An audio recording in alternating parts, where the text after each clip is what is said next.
കർദിനാൾ മർക്കി വിധേയത്തിൽ ഈ ലോകത്തിൽ നിന്ന് കടന്നുപോയിരിക്കുന്നു. ചരിത്രത്തിൻ്റെ ഭാഗമായി അദ്ദേഹം മാറിയിരിക്കുകയാണ്.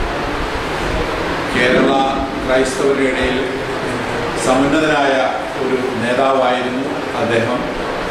അദ്ദേഹത്തിൻ്റെ ഈ വേർപാട് കേരളത്തിലെ ക്രൈസ്തവ സഭകൾക്കും കേരളത്തിലെ സമൂഹത്തിന് തന്നെ ഒരു നഷ്ടമാണ് എന്നുള്ളതിന് സംശയമില്ല. എക്യുമെനിക്കൽ രംഗത്ത് സഭകളുടെ ഐക്യത്തിന് വേണ്ടി ആഗ്രഹിക്കുകയും പ്രവർത്തിക്കുകയും ചെയ്തിരുന്ന ഒരാളാണ് അദ്ദേഹം.